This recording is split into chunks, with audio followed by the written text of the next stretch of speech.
बिस्मिल्लाहिर्रहमानिर्रहीम। Welcome to my channel हमारा kitchen. मेरा नाम वकास है। आज मैं आपको दाल मसर बनाना सिखाऊंगा। उससे पहले मैं आपको एक हदीस सुनाता हूँ। नबी करीम सल्लल्लाहु अलैहि वसल्लम ने फरमाया, खुदा के नज़दीक बदतरीन जगह शहरों में उनके बाज़ार हैं। चले आए, अब मैं दाल बनाना स्टार्ट करता हूँ। ये दाल मैंने घंटा पहले भिगो दी थी। मैं ये दाल हमेशा प्रेशर कुकर में बनाता हूँ। ये दाल प्रेशर में बहुत अच्छी बनती है।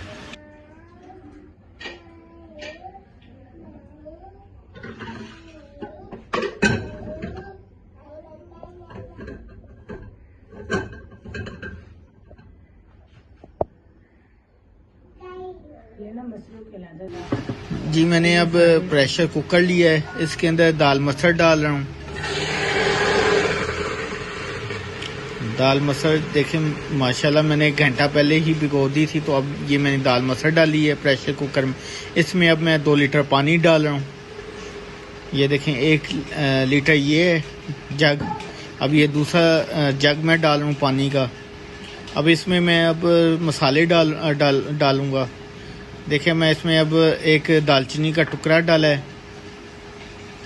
1 चम्मच नमक डाला है, 1 चम्मच हल्दी डाली है, 1 चम्मच लाल मिर्च डाली है, 1 चम्मच धनिया पाउडर है, 1 चम्मच गरम मसाला है और 1 बाउल टमाटर डाले हैं और 1 चम्मच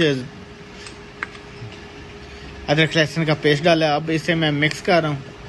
मिक्स करके इसको मैं अब प्रेशर दे दूँगा, प्रेशर बंद कर दूँगा। इसको मैं अब 20 मिनट का प्रेशर दूँगा।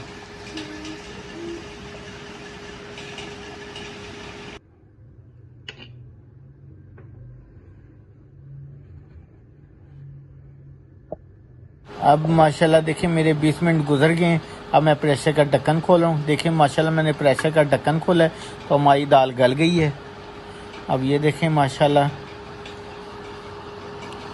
तो अब मैं इसका जो है तड़का वो बनाऊंगा।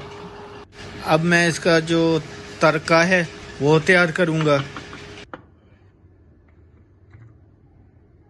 फ्राई पैन के अंदर ऑयल डालकर अब छोटा सा प्याज जो है काटा, इसको काट कर डाला है। ये देखें मैं अब इसका तड़का तैयार कर रहा हूँ। ये देखें अब मैं इसको हल्का ब्राउन कर लूँगा प्याज़ों को।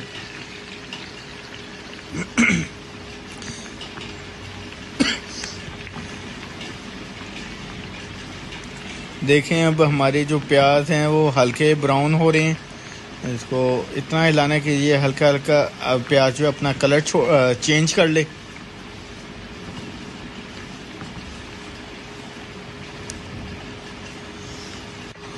अब मैंने इसमें अदरक लहसुन का पेस्ट डाल दिया है।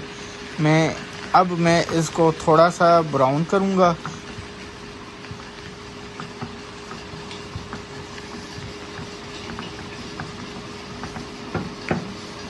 मिर्चों को दरमियान से काट कर ऑयल में शामिल कर दूंगा। शामिल कर दिए मैंने। देखिए माशाल्लाह हमारा तड़का तैयार है। अब मैं ये दाल में डालूं। ये देखिए मैंने दाल में तड़का डाल दिया है।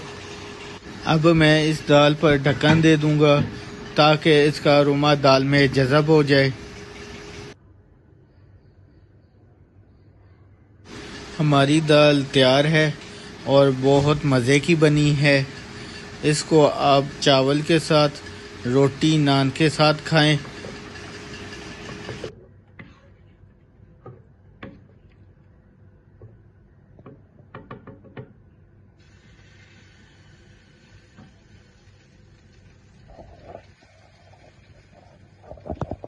अगर आपको मेरी रेसिपी अच्छी लगी हो तो इसको ज़रूर ट्राई करें और मुझे अपनी दुआओं में याद रखें।